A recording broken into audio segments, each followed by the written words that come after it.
زلیخا کے چچا زاد بھائی کو گواہ بنا کے کھڑا کر دیا. وَشَاهِدَ شَاهِدٌ مِّنْ أَهْلِهَا، اس نے گواہی دی نہ زلیخا کی مانو نہ یوسف کی مانو. کرتا دیکھو آگے سے پھٹا ہے یا پیچھے سے؟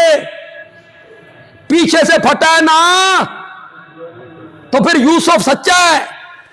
یوسف بھاگا ہوگا، زلیخا نے پیچھے سے پکڑا ہوگا.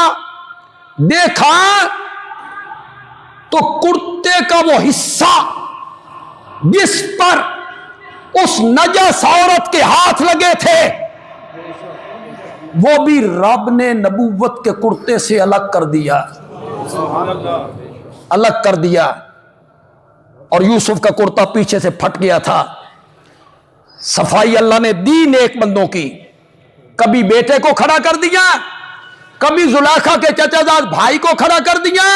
لیکن جب باری آئی مومنوں کی ماں کی، صدیق اکبر کی صدیقہ بیٹی، عتیق باپ کی عتیقہ بیٹی، اور عابد باپ کی عابدہ بیٹی، اور زاہد باپ کی زاہدہ بیٹی، اور ساجد باپ کی ساجدہ بیٹی، ام المومنین، جسے کبھی کبھی رب کے سلام آیا کرتے تھے. آج اس خاتون کے متعلق بھی بک بک ہوتی. میں نے بیٹھے ذرا پچھلے 2 جمعوں سے میں نے آپ کو کہا کہ ہمارا تعلیمی سال مدرسے کا ختم ہو رہا ہے. رجب کے آخر میں امتحان ہو جاتے ہیں، شعبان رمضان میں چھٹیاں ہو جاتی ہیں. تو جو فاضل ہوتے ہیں آخری سال ان کا ہوتا ہے، ان کی دستار ہوتی ہے، ان کو انعام دیے جاتے ہیں، ان کو اسناد دی جاتی.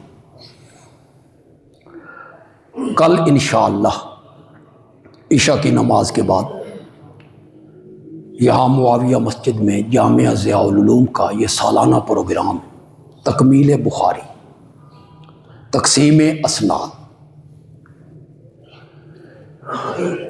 130 طلباء کی دستار. ان میں 31 طلباء جو ہیں وہ 8 سالہ کورس مکمل کر کے کل پگڑیاں پہنیں گے اور علماء کے زمرے میں شامل. ان میں کچھ ایڈا تجسس نہ کیتا کرو، کچھ نہیں ہوں. ان میں کچھ قراء ہیں جنہوں نے حفظ کرنے کے بعد 2 سال کا کورس کیا ہے قراءت و تجوید کا، ان کی بھی دستار ہوگی. عالم بننے کے بعد ایک کورس ہوتا ہے مفتی کا، مفتی کا کورس. 6 مفتی انشاءاللہ کل یہاں سے فارغ ہوں. سب سے پہلے حفظ کی کلاسیں ہوتی ہیں، بچے قرآن حفظ کرتے ہیں. 71 بچے حافظ بن کے نکلیں گے انشاءاللہ، ان کی بھی دستار. میں ایک تو آپ سے اپیل کروں گا کہ آپ کل کے ہمارے پروگرام میں ضرور تشریف لائیں اور میری ایک بات مانیں. دنیا میں تو آپ کو سمجھ نہیں آئے گی، مرنے کے بعد سمجھ آئے گی، لیکن اس وقت آپ دنیا والوں کو بتا نہیں سکیں گے کہ ہمارے ساتھ کیا بیتی ہے. کل اپنے گھر سے نکلیں تو یہ نیت کر کے نکلیں کہ آج بخاری کی آخری حدیث پڑھائی جا رہی ہے، میں حدیث پڑھنے جا رہا ہوں. میں طالب علم کی حیثیت سے جا رہا ہوں کہ میں آخری حدیث کا سبق لوں گا اور طالب علم بن کے میں اسے سنوں گا. تو آپ بھی اس زمرے میں شامل ہو جائیں، طلباء کے زمرے میں آپ شامل ہو جائیں گے. آپ ضرور تشریف لائیے. اس منظر کو بھی دیکھیے اور اس حدیث کے سبق میں بھی شامل تشریف ضرور لائیں آپ۔ کچھ لوگوں ہم جو انعام دے رہے ہیں بچوں کو، وہ انعام کی رقم ہے 6 لاکھ روپیہ، وہ ہم انہیں انعام دیں گے۔ ان کے پاس وہ کتابیں رہیں گی، تفسیر ہے، حدیث ہے، فتوے کی کتابیں ہیں، وہ ساری زندگی جب تک ان کی عمر رہے گی وہ اسے پڑھتے رہیں گے اپنے گھروں۔ 130 بچوں کے مہمان آئیں گے، ہر بچے کے 10 مہمان بھی آئیں تو یہ 1300 کی تعداد بنی جو باہر سے لوگ آئیں گے، 1300۔ انہیں ہم نے کھانا بھی دینا ہے، کھانا بھی انہیں ہم نے کھلانا ہے، وہ ہمارے مہمان ہوں گے، ہم ان کے میزبان ہوں گے۔ آپ صرف فی الحال میری بات سنیں۔ سن 2011 میں جامعہ ضیاء العلوم میں دور حدیث شروع ہوا، یہ 2025 ہے، تقریباً 14 سال ہو، 14 ہی ہوئے نا، 15 سال۔ ان 15 سالوں میں جتنے لوگ عالم بن کے یہاں سے گئے ہیں ان کی تعداد ہے 500، وہ یہاں سے پڑھ کے گئے۔ آج ہم نے انہیں بھی بلا رکھا ہے، آج مغرب تک وہ آئیں گے، ان میں سے کچھ آ جائیں گے۔ اصل میں ان کا اجتماع کل صبح ہے، 9 بجے سے لے کے ظہر تک، وہ خاص ان کا پروگرام، صرف وہی شامل ہوں گے اس میں، اور ان کے اساتذہ ان سے گفتگو کریں گے۔ اور آج ان کی اساتذہ کے ساتھ بیٹھک ہوگی، گفتگو کریں گے، ملیں گے، اپنے دوستوں کو ملیں گے، آج وہ پرانے ساتھیوں کو ملیں گے۔ تو آج شام بھی ہم نے انہیں کھانا دینا ہے، کل صبح ہم نے انہیں ناشتہ بھی دینا ہے، کل دوپہر کو بھی ہم نے انہیں کھانا دینا ہے، یہ الگ خرچہ ہے۔ مدرسے کی جو رقم ہمارے پاس ہے، ہم اس میں سے 1 پیسہ بھی اس طرف خرچ نہیں کرنا چاہتے کہ وہ آپ کی زکوٰۃ ہے، عشر ہے، وہ ہم طلبہ پہ ہی خرچ کرنا چاہتے ہیں۔ اس کے لیے ہم بالا رقم اکٹھی کرتے ہیں، مختلف مسجدوں سے، آپ سے بھی رقم لی ہے، آپ نے دی ہے رقم۔ تو یہ جھولی جو ہے آج طلبہ خود آ رہے ہیں، یہ حدیث کے طلبہ ہیں، انہیں کل پگڑیاں پہنائی جا رہی ہیں، یہ آپ کی خدمت میں خود جھولی لے کر آ رہے ہیں۔ انہیں اپنا بھائی سمجھ لیں، انہیں اپنا بیٹا سمجھ لیں۔ ان طالب علموں سے جو مسافر ہیں، آپ کے پاس آ رہے ہیں، ان سے محبت کریں۔ اللہ شاید اس کی وجہ سے آپ کو دین و دنیا کی بڑی سعادت عطا فرما دے، آپ کی جھولیاں اللہ بھر دے گا۔ جتنا بچوں پر آپ روزانہ خرچ کرتے ہیں، مہینے کا خرچ کرتے ہیں، چلو ان کو بھی بچہ سمجھیے گا، اور وہ جو کل کے اخراجات ہیں اس کے لیے ان کے ساتھ آپ تعاون کریں۔ اس میں آپ زکوٰۃ بھی دے سکتے ہیں کہ یہ خود آ رہے ہیں، یہ رقم ان کی ملکیت میں آ جائے گی، یہ اس کے مالک بن جائیں گے۔ مالک بننے کے بعد یہ جہاں چاہیں خرچ کر دیں، جہاں خود لے کے بھی نہ نس جانا، جہاں چاہیں خرچ کر دیں۔ تو چونکہ ان کو آپ نے دے دی، زکوٰۃ دے دی، عشر دے دیا، صدقہ دے دیا، آپ نے ان کو دی ہے، یہ بچوں کو، یہ بعد میں جہاں چاہیں خرچ کریں، کھانے پہ خرچ کر دیں، کسی چیز پہ خرچ کر دیں، مالک جو بن گئے، تو اس فنڈ میں سے بھی آپ خرچ کریں گے۔ تو یہاں ایسے لوگ بھی ہوں گے جن کے لیے 5000 10,000 دینا کوئی بڑی بات نہیں۔ 1000 روپیہ تو میرا خیال ہے بہت سارے لوگ ہوں گے جو 1000 روپیہ اس فنڈ میں دیں گے۔ تو کیا خیال ہے آپ کا؟ یہ اللہ کے فضل سے، اللہ کے کرم سے، رحمت سے ان کی جھولی آپ بھر دیں گے انشاءاللہ، کوئی بندہ خالی نہ جائے، اور زیادہ سے زیادہ جو صاحب ثروت ہیں جتنا اللہ نے دیا اس کے مطابق دے دیں۔ آپ بہتر جانتے ہیں، آپ کا رب بہتر جانتا ہے کہ اس نے آپ کو کتنا دے رکھا ہے، اس کے مطابق آپ دے دیں۔ اگر یہاں غریب لوگ بیٹھے ہیں، مزدور لوگ بیٹھے ہیں، وہ 20 روپے دے دیں، جتنی ان کی طاقت ہے، ان کا حصہ شامل ہو جائے. اور میں سمجھتا ہوں کہ رب کے ہاں برابر ہے 20 لاکھ اپنی طاقت کے مطابق اور 20 روپے اپنی طاقت کے مطابق رب کے ہاں برابر. پورے گھر کا مال حضرت ابوبکر نے دے دیا تھا، حضرت عمر نے آدھے گھر کا مال دے دیا تھا، 300 اونٹوں کا سامان حضرت عثمان نے دے دیا تھا کہ غریب آدمی آیا 2 سیر کھجورے لے کر، اس نے کہا یا رسول اللہ کوئی چیز نہیں تھی، ساری رات ایک باغ کو پانی دیا، 4 سیر کھجوریں ملی ہیں، 2 سیر بچوں کے لیے بھوکے تھے رکھ دی، 2 سیر آپ کے لیے لے آیا ہوں، آپ نے اپیل کی تھی. میرے آقا نے فرمایا یہ جو مال کا اور چندے کا ڈھیر لگا ہوا ہے اس کی کھجوریں سارے مال پہ بکھیر دو. 2 سیر کھجوروں کی اتنی قیمت پڑ گئی تھی.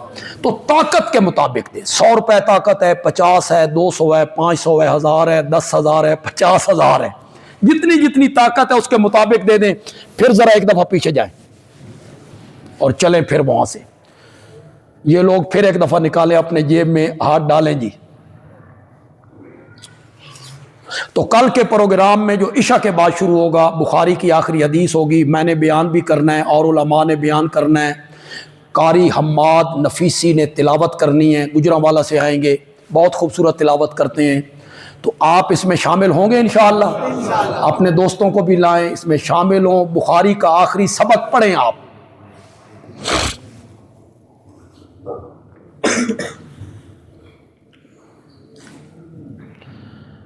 میں عرض یہ کر رہا تھا، جلدی کریں یار ذرا.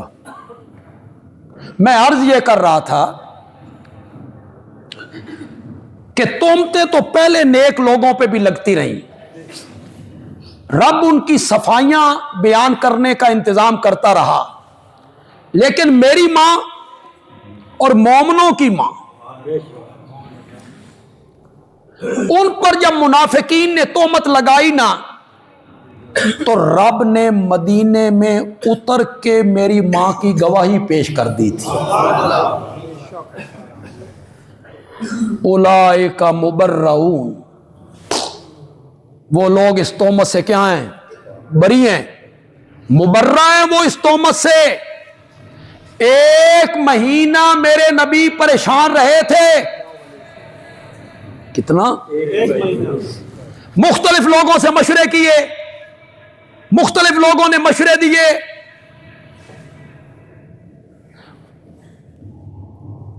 حضرت عائشہ اپنے بابا کے گھر ہیں،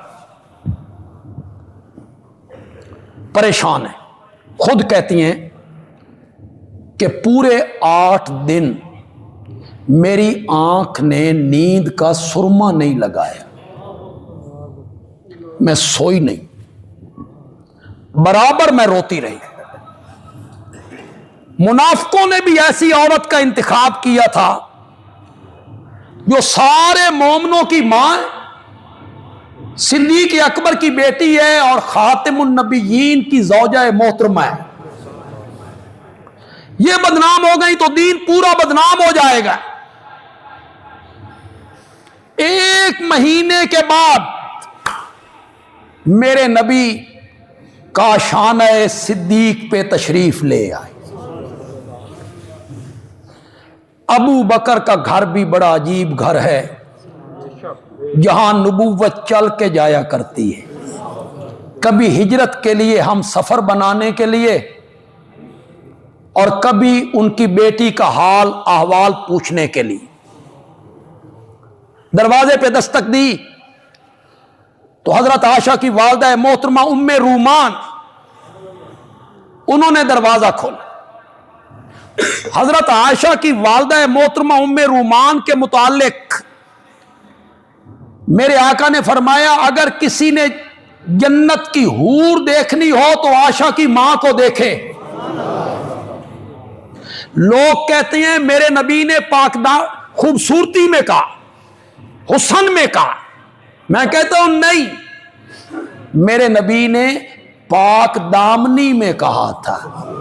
جس طرح حوریں پاک دامن ہوتی ہیں، عائشہ کی ماں اسی طرح پاک دامن. دروازہ کھولا